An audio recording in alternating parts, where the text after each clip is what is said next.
Christian faith teaches that all human beings are sinners. క్రైస్తవ విశ్వాసం బోధించేది ఏంటంటే మానవులందరూ కూడా పాపాత్ములే.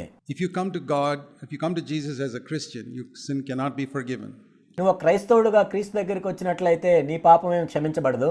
Because Jesus did not die for Christians, he died for sinners. ఎందుకంటే యేసుక్రీస్తు ప్రభువారు క్రైస్తవుల కోసం కాదు చనిపోయింది, కానీ పాపాత్ముల కోసం. So the only person who can be forgiven is one who comes to Jesus and says, I am a sinner.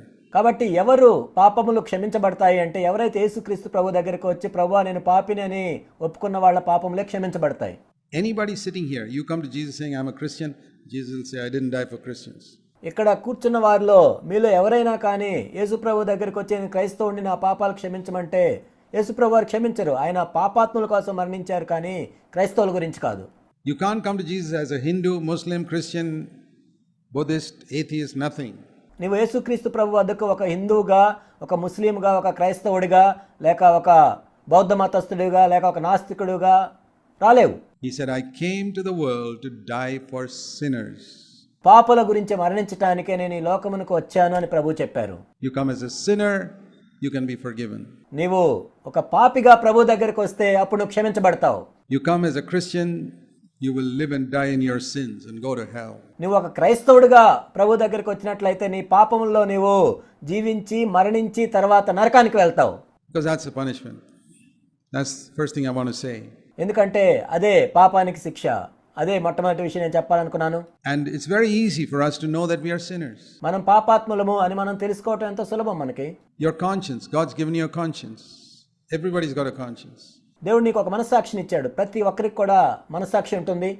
Particularly children, they have very sensitive conscience. ముఖ్యంగా పిల్లల విషయంలో మనం చూసినట్లయితే పిల్లలకి ఎంతో సున్నితమైన మనస్సాక్షి ఉంటుంది.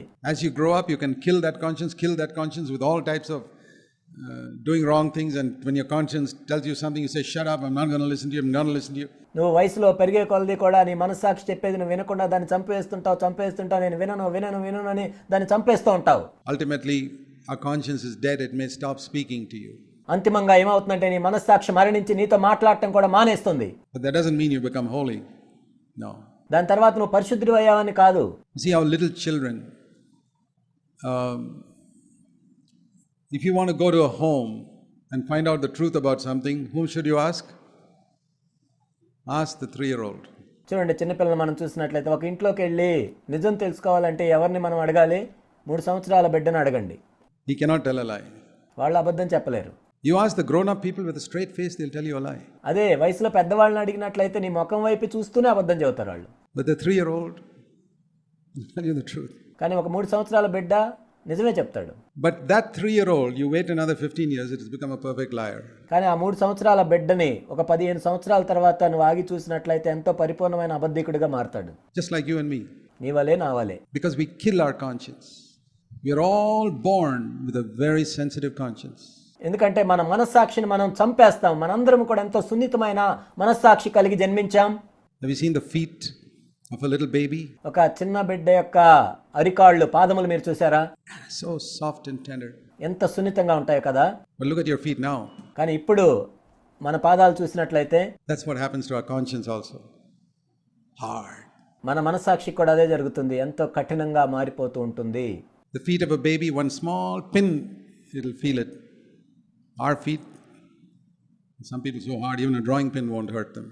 ఒక చిన్న బిడ్డకి ఒక చిన్న పిన్ను గుచ్చుకున్నా కానీ వాళ్ళకి ఎంతో నొప్పి కలుగుతుంది. కానీ మన పాదాలు చూసినట్లయితే ఒక పెద్ద పిన్ను గుచ్చుకున్నా కానీ ఒక్కోసారి నొప్పి కలగదు. That's what happens to our conscience. మన మనస్సాక్షికి అదే జరుగుతుంది. But our conscience is what God's way of saying you're doing something wrong. You can kill it. మన మనస్సాక్షి ఏంటంటే దేవుడు చెప్తున్నట్లుగా నువ్వు చేసేది తప్పు అని చెప్తుంటుంది. అయితే దాన్ని నువ్వు చంపేయచ్చు. And that's why I tell you, the most useful gift God's given you, like your conscience, Jesus called it the eye of the heart is the conscience. Keep it carefully. కాబట్టి నేను ఎప్పుడు చెప్పేది ఏంటంటే దేవుడు మనకిచ్చిన ఎంతో ప్రయోజనకరమైనది ఏంటంటే మన మనస్సాక్షి. యేసుక్రీస్తు ప్రభువారు చెప్పారు, దేహమునకు కన్ను ఎలా ఉంటుందో మన మనస్సాక్షి కూడా కన్ను వంటిది. అందుకే ఎప్పుడు కూడా దాన్ని జాగ్రత్తగా మనం చూసుకోవాలి. Otherwise you won't be able to see. You live in darkness like a blind man. లేనట్లయితే నువ్వు చూడలేవు. ఒక గుడ్డివాని వలె అంధకారంలో జీవిస్తూ ఉండాలి. The more you kill your conscience, it's like poking your eyes. Keep on poking it. One day you can't see anything. నీ మనస్సాక్షి నువ్వు చంపే కొలది ఇది ఎలా ఉంటుందంటే నీ కంటి నువ్వు పొడుచుకుంటూ చివరికి నీ కంటి నువ్వు చూడలేవు. But your conscience tells you you're a sinner. కానీ నీ మనస్సాక్షి నీకు తెలియజేస్తుంది నువ్వు ఒక పాపాత్ముడివి అని. And it doesn't matter when you look at a baby, you go to see all the babies in a hospital. Can you tell me which one is Hindu, which one is Muslim, which one is Christian? No. ఒక చిన్న బిడ్డలు మనం చూసినట్లయితే ఒక ఆసుపత్రికి వెళ్ళి నువ్వు బిడ్డలందరూ అక్కడ జన్మించినప్పుడు ఇందులో ఎవరు హిందూ, ఎవరు ముస్లిం, ఎవరు క్రైస్తవులు అని చెప్పలేం మనం. They're all the same. They're all sinners. వాళ్ళందరూ ఒకే విధంగా ఉంటారు, అందరూ పాపాత్ముల్లాగా. You go and see those same babies grown up and playing in a kindergarten playground. ఆ పిల్లలు తర్వాత ఎల్కేజీలో జాయిన్ అయిన తర్వాత ఒక గ్రౌండ్లో ఆడుకుంటూ ఉంటాం. మీరు చూసినట్లయితే Who's the Christian, who's Hindu? They all fight with each other. అందులో ముస్లిము, హిందూ, క్రైస్తవుడు అనేది ఉండదు. అందరూ కూడా వాళ్ళు పోట్లాడుకుంటూ కొట్టుకుంటూ ఉంటారు. All goes to show that they're all the same when they are born. ఇదేం తెలియజేస్తుందంటే అందరూ కూడా సమానమే వాళ్ళు జన్మించినప్పుడు, కానీ they're all the same when they grow up, but the parents will take one to a church, one to a mosque, one to a temple, and they become their own religions. వాళ్ళు ఎదిగేటప్పుడు కూడా అందరూ సమానంగా ఉంటారు, కానీ వాళ్ళ తల్లిదండ్రులు ఏంటంటే కొంతమంది ఏమో చర్చికి తీసుకెళ్తారు, కొంతమంది గుడికి తీసుకెళ్తారు, కొంతమంది మసీదుకి తీసుకెళ్తారు. ఆ విధంగా పెరుగుతూ ఉంటారు వాళ్ళు. That's all. అది మాత్రమే తేడా. Your religion you have is most probably because your parents took you to some place like that. నువ్వెందుకు ఈ మతంలో ఉన్నావంటే బహుశా నీ తల్లిదండ్రులు అక్కడికి తీసుకెళ్లారు కాబట్టి. Jesus didn't come for religious people. He came for sinners.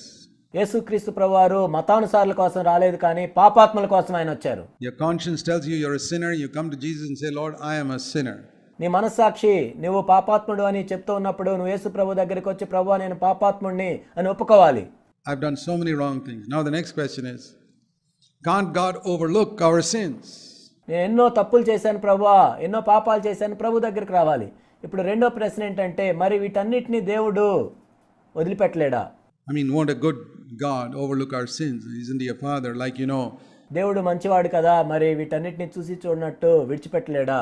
దేవుడు ఒక మంచి తండ్రి లాంటి వాడు కదా.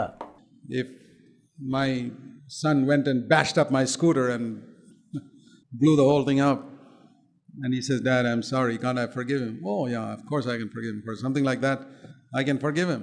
ఇప్పుడు నా కుమారుడు వెళ్ళి నా స్కూటర్ని ఏమైనా తన్నేసి లేకపోతే నా స్కూటర్ను పడేసి నా దగ్గరికి వచ్చి క్షమించమని అడిగితే నేను క్షమించవచ్చు. అలాంటిది ఏదైనా చేసినప్పుడు నేను క్షమించవచ్చు. Or if I gave him 1,000 rupees and he went and lost it somewhere, he said, Dad, forgive me. I can forgive him. Those are not moral issues. లేకపోతే నాకు 1000 రూపాయలు ఇచ్చినప్పుడు ఆ 1000 రూపాయలు పోగొట్టినాను క్షమించమంటే నేను క్షమించవచ్చు, ఎందుకంటే అలాంటివి చేయొచ్చు. అవి నైతిక సంబంధమైనవి కావు. If our sin was just like that, like breaking up a scooter or even burning a house, ఒకవేళ మన పాపం అనేది స్కూటర్ని బ్రేక్ చేయటమో లేకపోతే ఒక ఇంటిని తగలబెట్టమో లాంటిది అయితే, we can forgive him. But sin is not like that. అప్పుడు మనం క్షమించవచ్చు, కానీ పాపము అలాంటిది కాదు. Sin is a crime. పాపం అనేది ఒక నేరం. Supposing I am a judge, my son is standing there, he's committed a crime. Can I say, I love you, my son, I won't punish you? ఒకవేళ నేను ఒక న్యాయాధిపతినై ఉండి నా కుమారుడే ఒక నేరం చేసి నా ఎదుట నిలబడినట్లయితే, కుమారుడా సరే నువ్వు నేరం చేసావు పర్వాలేదు అంటానా? Even an earthly judge will not do that. ఈ భూ సంబంధమైన న్యాయాధిపతి అలా చేయడు. Because he's got a sense of justice, not because he's going to be caught. Some people just won't do it because they got a sense of justice. ఎందుకంటే ఆయనకి తన హృదయంలో న్యాయం అంటే ఏంటో తెలుసు. ఎవరో ఏదో పట్టుకుంటారని కాదు, ఎందుకంటే వాళ్ళ హృదయంలో ఉంటుంది ఇది న్యాయమా కాదా అని. And that sense of justice he's got in his mind is a fraction of the perfect justice of God Almighty. సర్వశక్తివంతుడైన దేవునికి ఉన్న ఆ న్యాయంలో ఈ న్యాయాధిపతికి కొంచెము ఆ న్యాయం అనేది ఉంటుంది. So when I've done something wrong and God is the judge and he looks at me, he says, son, I love you very much, but I can't let you go because you did something wrong. దేవుడు కూడా ఒక న్యాయాధిపతిలాగా నేను పాపం చేసి ఆయన ఎదుట నిలబడ్డప్పుడు, నా కుమారుడా నేను నిన్ను ప్రేమిస్తున్నాను, అయితే అంత మాత్రాన నువ్వు వెళ్ళిపో అని నేను చెప్పను. But you say, well, judge, you're his father, can't you just let him go? He's sorry. కానీ నువ్వు అనొచ్చు, ఆ న్యాయాధిపతి ఆయన తండ్రే కదా, విడిచిపెట్టొచ్చు కదా అని నువ్వు అనొచ్చు. However much my son may sorry to me in the court, if he's done something wrong, I have to punish him. క్షమించమని అడిగాడు కదా నువ్వు అంటావు, కానీ నా కుమారుడు కోర్టులో నన్ను ఎంత క్షమించమని అడిగినా కానీ అతడు చేసిన నేరానికి శిక్ష పడాల్సిందే. Let's say he robbed a bank or did something like that and I have to fine him. ఉదాహరణకి ఇలా అనుకుందాం, అతడు బ్యాంకు దోపిడీ చేశాడు, ఆ నేరానికి నేను అతనికి ఫైన్ వేయాలి. Your fine is 10 lakhs. Pay the fine or go to jail. నువ్వు 10 లక్షలు నీకు జరిమానా విధిస్తున్నాను, నువ్వు ఆ 10 లక్షలు కట్టు లేకపోతే జైల్లోకి వెళ్ళు. People say, boy, what a strict, he doesn't love his son. చూడు ఏంటి ఇంత కఠినంగా ఉన్నాడు, తన కుమారుడిని ప్రేమించట్లేదా అని అంటారు. His son also may turn around to me and say, the son may turn to me and say, Dad, you don't love me, punishing me like this, can't you let me go? You're the judge, you got all power. కుమారుడు కూడా నా వైపు చూసి అనొచ్చు, నువ్వు న్యాయాధిపతివే కదా, నీకు సర్వాధికారాలు ఉన్నాయి కదా, నన్ను విడిచిపెట్టలేవా, ఎందుకు నాకు శిక్ష విధించావు అనొచ్చు. No, son, I'm your judge here. నా కుమారుడా, లేదు, నేను ఇప్పుడు నీకు న్యాయాధిపతిగా ఉన్నాను. Fine, I signed the court order, 10 lakhs or go to jail.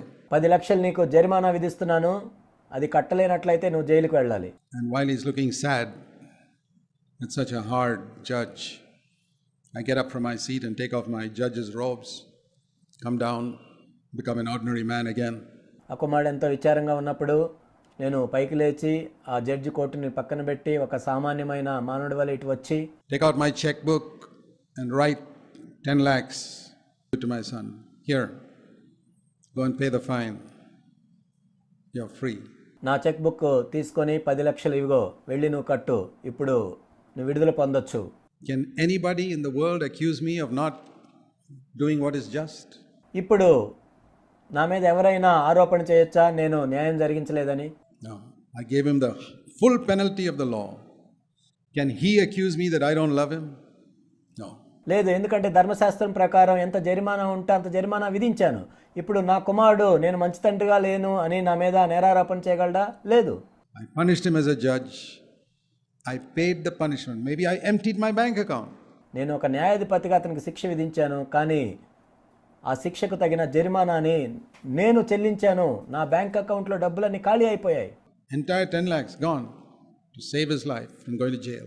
తను జైల్లోకి వెళ్లకుండా 10 లక్షలు కట్టి నేను కాపాడాను. He will know I loved him as a father. That is what God did on the cross. ఒక తండ్రిగా నేను ప్రేమించాను అని తనకు అర్థమవుతుంది. ఆ శిలువలో దేవుడు చేసింది కూడా అదే. He cannot overlook your sin.